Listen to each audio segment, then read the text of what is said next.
겸손한 왕이란 제목으로 함께 말씀 나눕니다. 우리가 큰 잔치에 음식을 사용할 때 준비할 재료들이 정말 많이 있죠. 음식을 준비하는 일도 시간이 많이 들지만요, 필요한 재료들을, 소품들을 준비하는 데도 시간이 걸립니다. 2000년 전 예수님의 마지막 죽음을 앞둔 오늘 본문의 사건에서도 많은 준비물들이 필요했습니다.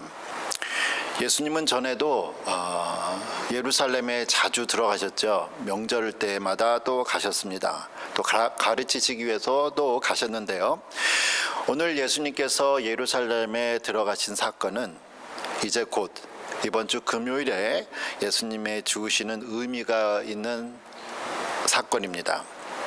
아무것도 모르는 제자들은 예수님께서 갑자기 나귀 새끼와 어미와 나귀 새끼 한 마리를 갖고 오라고 하니까 당황하죠. 하지만 이 제자들이 예수님께서 가라고 하신 집으로 갔더니 정말 그 집 주인이 아무 말도 하지 않고 나귀와 나귀 새끼를 주었습니다. 이처럼 하나님께서는 하나님의 일을 하실 때 이미 모든 것들을 다 준비하셨습니다. 우리는 심부름을 하는 이 제자들처럼 예수님께서 하라고 하시는 일을 하기만 하면 됩니다. 이제 벌써 시간이 4월이 되었는데요. 4월 이제 마지막 주간 되고 5월 초 되면 학생들이 아마 4월 30일이 대부분 우리 주일 대학생들이 이제 다 마치고 한국으로 가거나 방학도 계획들이 있는 게 되는데요.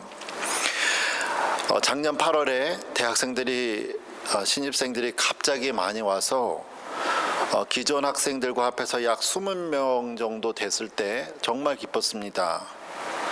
하지만 저는 학생들이 이제 막 오니까 너무 기쁘면서도 그럼 이 많은 학생들을 금요일마다 밥을 어떻게 해주지? 금요일마다 차량 봉사, 주일날 차량 봉사 어떻게 해야 되나? 너무 기쁜 걱정에 빠졌습니다.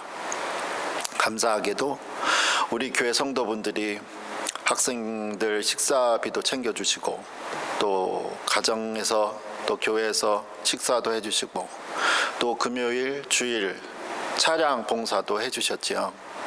우리 교인들뿐만 아니라 금요일 차량 봉사하시는 에다 벌씨는 80 되셨는데 전에 우리 교회에 다니시다가 지금 안 다니시고 미국 교회 다니시는데도 금요일마다 꼬박꼬박 차량 봉사해 주시고 있죠.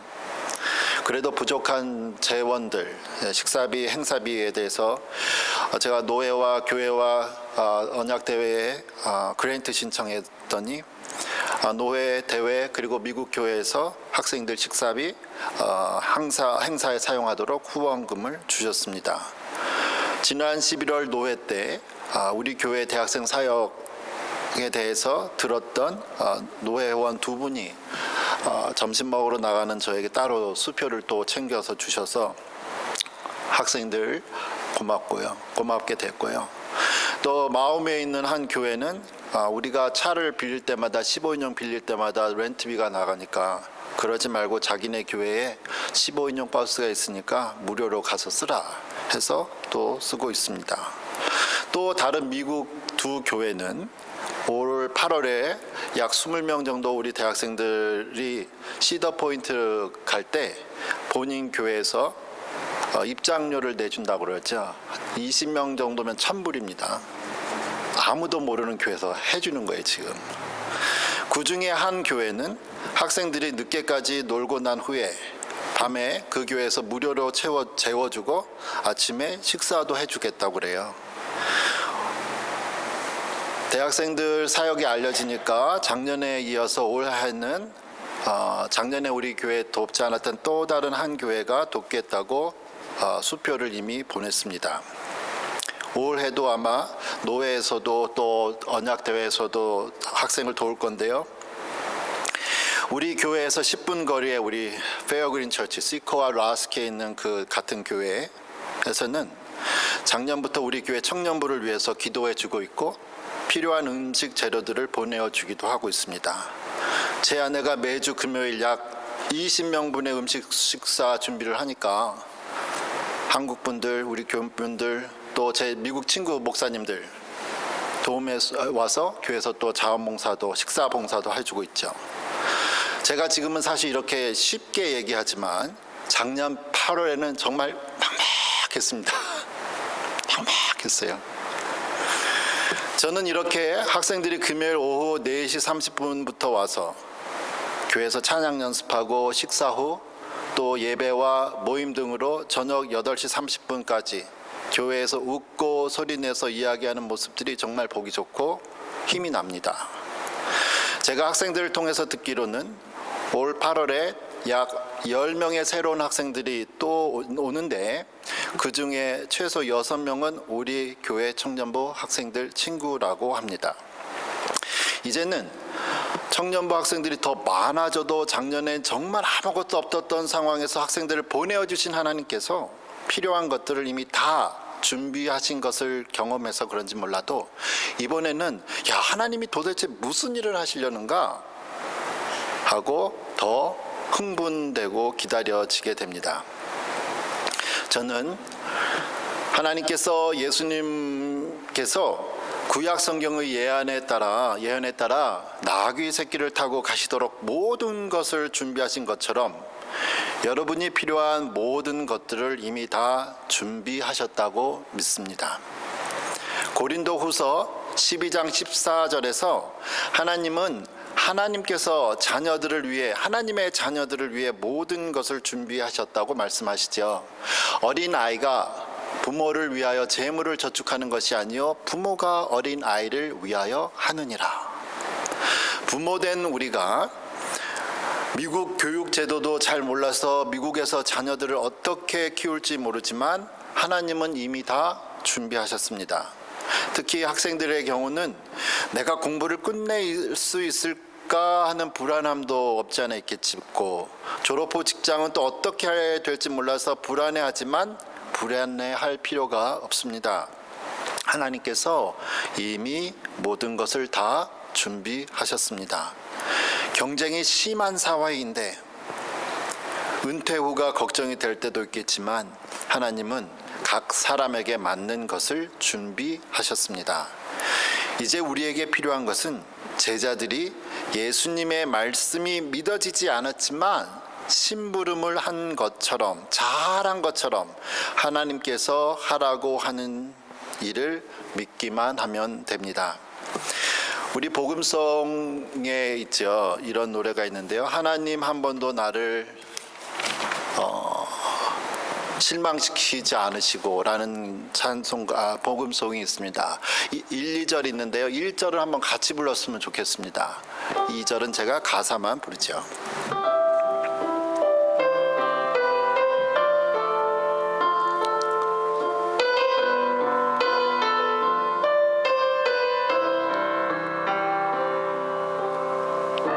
하나님 한 번도 나를 실망시키지 않으시고 언제나 공평과 은혜로 나를 지키시네.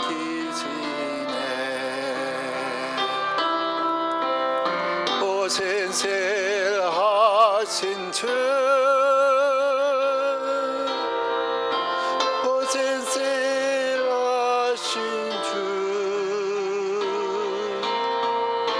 내 너를 떠나지도 않으리라.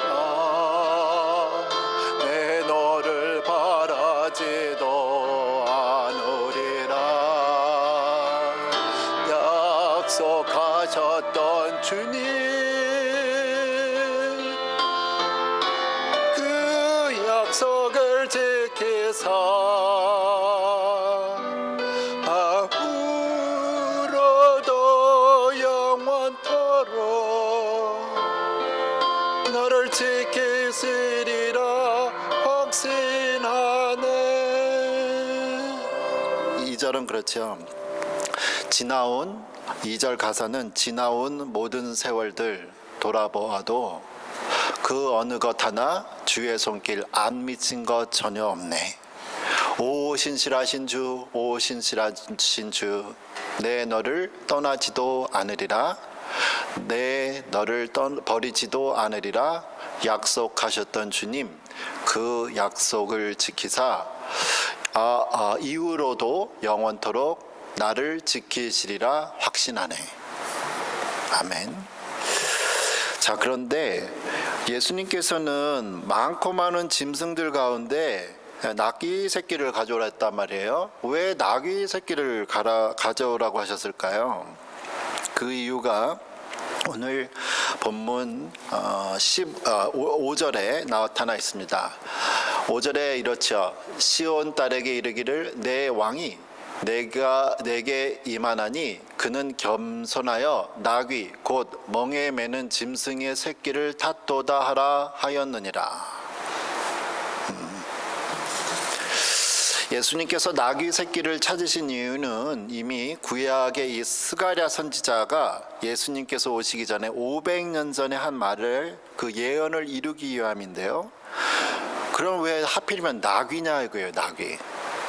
거기 보니까 그는 겸손하여 나귀 새끼를 탔도다 하고 말씀을 하시고 있지요. 당시 일반인들의 수도는 이제 일반인들의 그 교통수단은 걸어가거나 먼 데는 나귀를 탔습니다. 이스라엘이 산악 지역이라 말보다는 나귀가 좋거든요. 근데 로마 외국 군대들이 오면서 이제 말들이 또 나타나기도 시작을 하죠. 그런데 예수님은 말이나 일반 사람들이 타고 다니는 나귀가 아니라 나귀 새끼를 타심으로 예수님의 겸손함을 상징적으로 보여주셨습니다. 겸손하신 예수님은 사람들에게 존경과 사랑을 받았죠. 사람들에게 사랑을 받는 겸손한 사람은 어떤 사람일까요? 겸손한 사람. 반대로 다른 사람들에게 미움을 받는 사람들은 어떤 사람일까요? 제가 요즘에 요령이 생겨서 책은 다 안 읽고 요약본만 유튜브를 통해서 읽는데요. 읽어주는 걸 그냥 듣기만 하는 때가 있는데요. 그 내용 중에 책을 요약해주는 그 유튜브 중에 하나가, 그러니까 제목이 뭐냐면 나이 50 넘어 비참해지고 싶지 않다면 당장 시작하라 라는 거였습니다. 그래서 이건 뭐지? 당장 시작하래서 당장 그거를 4분짜리를 보았는데요. 50 넘으면 주변에 사람이 없어지는 이유를 말하면서 논어의 내용을 정리한 것을 제가 소개하겠습니다. 타인에게 미움을 받는 7가지 유형, 그러면서 나타났는데, 첫째, 타인의 나쁜 점을 들춰내는 사람. 둘째, 낮은 자리에 있으면서 윗사람을 비방하는 사람. 셋째, 용감하지만 무례한 사람. 넷째, 과감하지만 융통성이 없는 사람. 다섯째, 자기의 편견을 내세우며 지혜롭다고 여기는 사람. 여섯 번째, 불손한 짓을 가지고 용감하다고 여기는 사람. 일곱 번째, 혹독한 말로 남을 공격하면서 곧다고 여기는 사람. 여러분은 이런 사람들과 함께 있고 싶으신가요? 잠언 26장 18절 19절은 상처 주는 말을 하는 사람들에 대하여서 이렇게 말을 하고 있습니다. 횃불을 던지고 화살을 쏘아서 사람을 죽이는 미친 사람이 있다. 이웃을 속이고서도 농담도 못하냐 하고 말하는 사람도 그러하다. 말로 사람 상처 주고 죽여놓고서는 농담이었어. 미친 사람이라는 거예요. 미쳤구만, 미쳤어. 우리가 그런 표현 쓰잖아요. 저는 예수님께서 사람들에게 인기가 많으신 이유는 단순히 놀라운 재주가 있어서가 아니라고 생각을 합니다. 이 세상에 실력 있는 사람 얼마나 많아요. 예수님께서는 성격이 좋단 말이에요. 성격이 정말 좋으셨을 거라고 생각합니다. 전에 우리 교회를 다니시다가 이사를 가신 분이 계신데 지금 한 80 넘으셨을 텐데, 그분이 어느 수요일날 성경 공부 때 이렇게 말씀하셨습니다. 나이가 들어가는데 왜 자꾸 날카로워지는지 모르겠습니다. 예수님께서는 편견도 없으셨고 융통성도 많으셨습니다. 예수님 당시의 종교 지도자들이 율법을 지키지 않는다고 예수님을 책망했지만 예수님은 안식일에도 병을 고치시고 죄인들과 창기들과 세리들의 친구셨습니다. 저는 사람이 꽉 막히면 그 사람 주변에 많은 피해가 있겠다는 것을 최근에 정말 뼈저리게 느끼고 보았습니다. 제가 우리 교회 온 지 이제 14년, 15년 되어 가는데요. 우리 교회는 비가 오기만 하면, 조금만 많이 오기만 하면 지하실에 물이 찹니다. 그럼 제가 혼자 주중에 있잖아요. 그럼 주중에 가서 물 청소하죠. 대걸레질하고 물 버리고 밖에다 버리고. 이제 제가 하는 담임 목사의 일 중에 하나. 우리 교회 담임 목사는 교회에 물이 새면 물을 쳐야 된다. 이게 제 사명입니다. 그래서 그렇게 지난 14년 뭐 이렇게 했어요. 그런데 올해는 정말 힘들었어요. 특별히 2월 한 2, 3주 전에 비가 한 2주 정도 계속 왔지 않습니까? 비가 너무 많이 왔어요. 비가 너무 많이 왔어요. 한 번은 비가 너무 많이 온 날 저녁에 걱정돼서 저랑 아내 우리 도윤이가 집에서 제가 7시 반에 왔죠. 우리 첼시가 자기 애들 꼬마 애들 2명 데리고 오고 아내가 첼시네 꼬마 애 2명 보고 저 도연이 그다음에 첼시 우리 셋이가 7시 반에서 저녁에 9시 45분까지 물을 쳐야 되는데 물이에요. 우리가 밥 먹으려면 문이 째요. 그 앞에까지 바닥 꽉 찼는데 2인치가 물에 덮인 거예요. 저 정말 눈물도 안 났어요. 정말 눈물도 안 났어요. 세 번째 그러니까 뭐 지치지도 않고요. 그냥 눈물도 안 났어요. 9시 45분 밤에 됐는데 더 이상 하면 허리가 나가겠더라고요. 그래서 첼시도 애기도 놀고 있고 하니까 오늘은 그냥 가자. 뭐 교회가 무너지든지 말든지 오늘은 안 되겠다. 그래서 집에 가자. 하고 갔죠. 교회에다 얘기를 했고 교회에서 공사가 시작됐습니다. 두 분이 약 며칠에 걸쳐서 10시간 넘게 일을 했어요.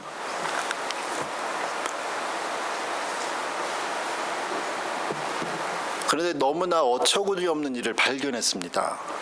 이쪽에서 지붕에 물이 이제 걸어를 통해서 내려가거든요. 밑으로 4군데가 내려가는데요. 그럼 내려가가지고 저쪽으로 파이프를 지하로 해가지고 파이프로 해가지고 땅속 관을 통해서 저 밖에 마크웨이 쪽으로 배수로를 통해서 하수구를 통해서 나가게 돼 있어요. 근데 하도 안 나가니까 이 사람들이 이상해가지고 땅을 파봤잖아요. 끝에 부분을 뭔가 막힌 것 같다고. 막힌 게 막혔죠. 저 오기 전에 그 옛날부터 얼마나 비가 많이 왔는지 몰라도 제가 왔을 때도 벌써 우리 지하실은 타일이 바닥이 다 일어났어요. 저 오기 전에 14년 15년 전에도 한참 전에 그런 일이 반복됐다는 거죠. 톨리도 시티에서 배수로 공사를 하면서 우리 교회 물이 나가야 되는 그 부분을 시멘트로 막아버렸어요. 그러니 낙엽은 계속 걸어를 통해서 내려가는데 차이고 막히죠. 시간을 통해서 물은 안 나간다. 나가줘야 되는데 꽉 막히니까 더러 넘어와서 교회 지하실로 오죠. 제가 그걸 14년을 했다고 생각해 머리가 너무 아파. 톨리도 누가 공사했는지 내가 찾아내서 뭐 어떻게 할까.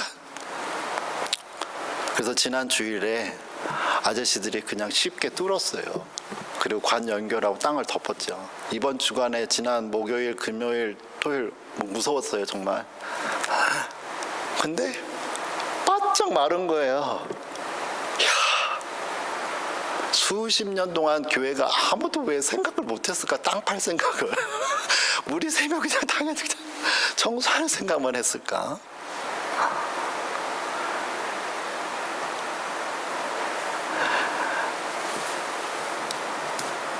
지난 주간에 꽉 막힌 것을 뚫으니까 물은 잘 내려가고 교회는 물 피해가 없고 저는 편하게 지냈습니다.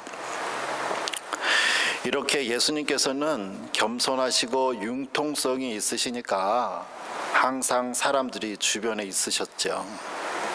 예수님의 주변의 사람들은 마음이 편했습니다. 저도 그런 사람이 되고 싶습니다.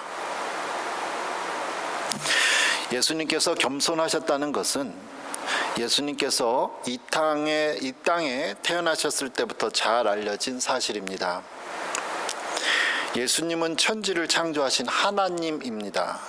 높고 높으신 천지를 지으신 하나님이신 왕이신 예수님께서 죄인의 사람의 모습으로 태어나셨다는 것 자체가 순종하신 겸손한 모습이죠. 태어나셨어도 마구간에서 태어나시고 말구유에 누이셨습니다. 겸손하신 예수님께서는 십자가에서 벌거벗으신 채 사람의 죄를 다 지시고 십자가에서 죽으셨습니다. 만일 예수님께서 내가 누군데 이런 일을 해 라고 말씀하셨으면 어떻게 되었을까요? 성경은 우리에게도 이러한 예수님의 겸손한 마음을 품으라고 말씀합니다. 빌립보서 2장 5절에서 8절 너희 안에 이 마음을 품으라 곧 그리스도 예수의 마음이니 그는 근본 하나님의 본체시나 하나님과 동등됨을 취할 것으로 여기지 아니하시고 오히려 자기를 비워 종의 형체를 가지사 사람들과 같이 되셨고 사람의 모양으로 나타나사 자기를 낮추시고 죽기까지 복종하셨으니 곧 십자가에 죽으심이라.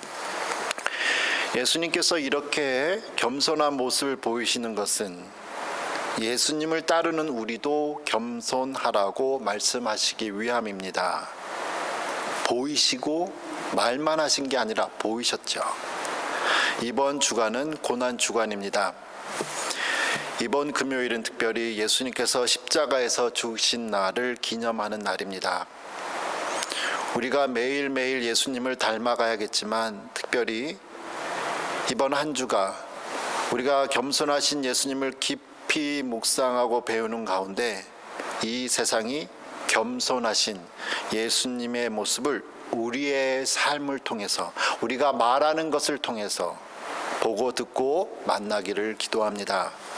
예수님을 닮아가며 겸손한 삶을 살아가는 여러분 모두에게 하나님의 위로와 평강이 함께 하시길 기도합니다. 아멘. 기도하죠. 살아계신 하나님 아버지, 겸손한